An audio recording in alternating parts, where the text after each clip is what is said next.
नमस्कार दोस्तों, मैं हूं शिवांगी और मैं अपने चैनल संदीप शिवांगी चौहान में आप सभी का स्वागत करती हूं और आशा करती हूं कि सभी लोग बहुत अच्छे होंगे। तो आज की वीडियो में मैं आप लोगों को बताने वाली हूं कि जो आंगनवाड़ी केंद्रों पर पुष्टाहार वितरण किया गया था समूह की महिलाओं के द्वारा, तो उसका मानदेय आ गया है और कितना आया है और एक महिला के हिस्से में कितना बढ़ेगा। तो आज का वीडियो अगर आप लोगों को पसंद आए तो इसको लाइक कीजिए, चैनल पे नए हैं तो सब्सक्राइब कर लीजिए। देखिए, आंगनवाड़ी केंद्रों पर पुष्टाहार का वितरण करने वाली स्वयं सहायता समूह की महिलाओं के आहार पर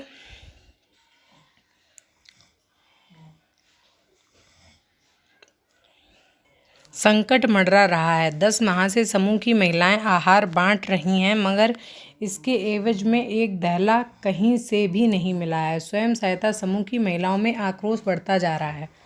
देखिए, महिलाओं को इसमें न्यूज़ में बता रहे हैं कि 10 माह हो गए हैं, ठीक है, लेकिन 10 माह नहीं हो गए हैं, लगभग 1-1.5 साल से ज़्यादा हो गया है समूह की महिलाओं को आंगनवाड़ी के साथ राशन वितरण करने में उनकी हेल्प करने की उसमें, ठीक है। तो जो ये काम दिए गए थे सरकार के द्वारा, कौन कौन से काम दिए गए थे हमारी जो यानी इनकम बढ़ाने के लिए, वो मैं आपको बताती हूँ।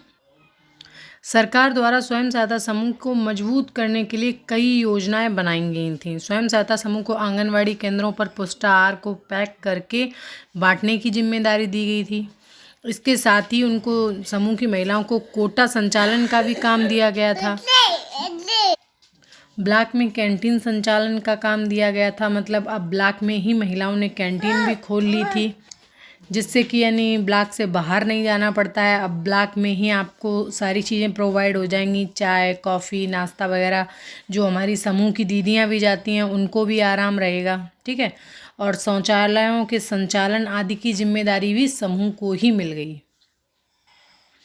तो देखिए, ये सारे काम उनको मिल गए थे, लेकिन अभी तक उनको एक भी रुपया नहीं मिला है। स्वयं सहायता समूह की महिलाओं द्वारा बीते 10 माह से आंगनवाड़ी केंद्रों को पुष्टाहार पैक करके बांटा जा रहा है। बनी कोरिएंडर विकासखंड अंतर्गत 800 से अधिक महिला स्वयं सहायता समूह गठित हैं।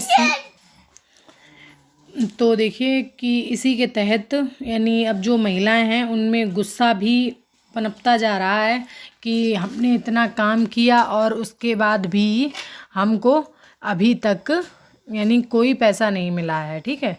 और अभी थोड़ा यानी बीच में ऐसा भी हो गया था कि सुना था कि कोरोना की तीसरी लहर आएगी, तो महिलाओं ने घर घर जाकर आंगनवाड़ी के साथ में भी पुष्टाहार वितरण करवाया था। अब हमारे यहाँ पे तो आंगनवाड़ी नहीं यानी समूह को अपने साथ लेकर के जाती हैं, क्योंकि वो थोड़ा प्रॉब्लम हो गया था, क्योंकि आंगनवाड़ी के बीच में और समूह के बीच में झगड़ा हो गया था इस चीज़ को लेकर के कि आंगनवाड़ी नहीं चाहती थी कि यानी समूह हमारे बीच में आए। तो फिर समूह की महिलाओं ने कहा कि हम इसमें भी क्यों जाएं, मतलब हमें कुछ मिल भी नहीं रहा है। तो यहाँ तक कि समूह की महिलाओं ने जो भाड़ा भी दिया था ना सामान को लाने का, वो भी उन्होंने खुद ही दिया था, ठीक है। तो फिर कुछ महिलाएं जो थीं वो ये बोली कि दीदी हम इससे जुड़ना भी नहीं चाहते हैं अब, क्योंकि हमें अपने घर के काम छोड़ करके भी आना पड़ता है इसके लिए। और फिर यानी CDPO वगैरह जो थे वहाँ के अधिकारी, उच्च अधिकारी, तो फिर वो भी लोग कहते थे कि यानी आप लोगों को यानी आपको आंगनवाड़ी को दे देना है, वो वितरण करें या ना करें। अगर उन्हें मान लीजिए गांव के लोगों को नहीं मिलेगा तो वो गांव के लोग खुद आकर के शिकायत करेंगे, ठीक है।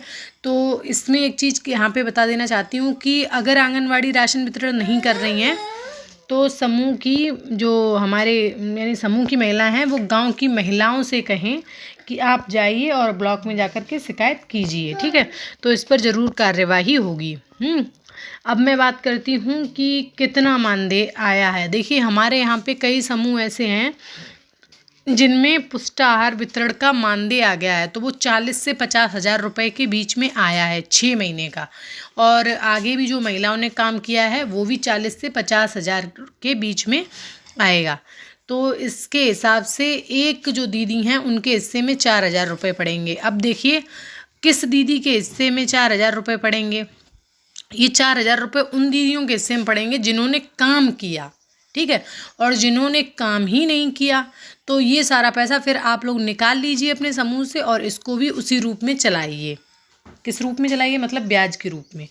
तो वो सबके काम भी आता रहेगा और आपका पैसा भी बना रहेगा और इससे झगड़ा भी नहीं होगा, ठीक है।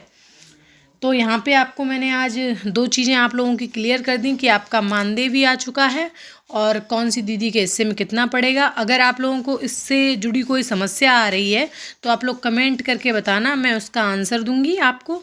और अगर आपका मानदेय नहीं आया है अभी तक तो आप ये चीज़ अपने ब्लॉक में जो आपके बीएमएम वगैरह हैं, बीएमएम हैं, बीआरपी हैं, उनसे कह सकती हैं कि सर क्योंकि हमारे यहाँ कन्नौज में कई समूह ऐसे हैं जिनमें मानदेय उनका आ चुका है, ठीक है। तो मानदेय लेगा वही जिसने काम किया है और जिसने काम नहीं किया है तो प्लीज़ आप लोग अपने समूह में झगड़ा ना करें।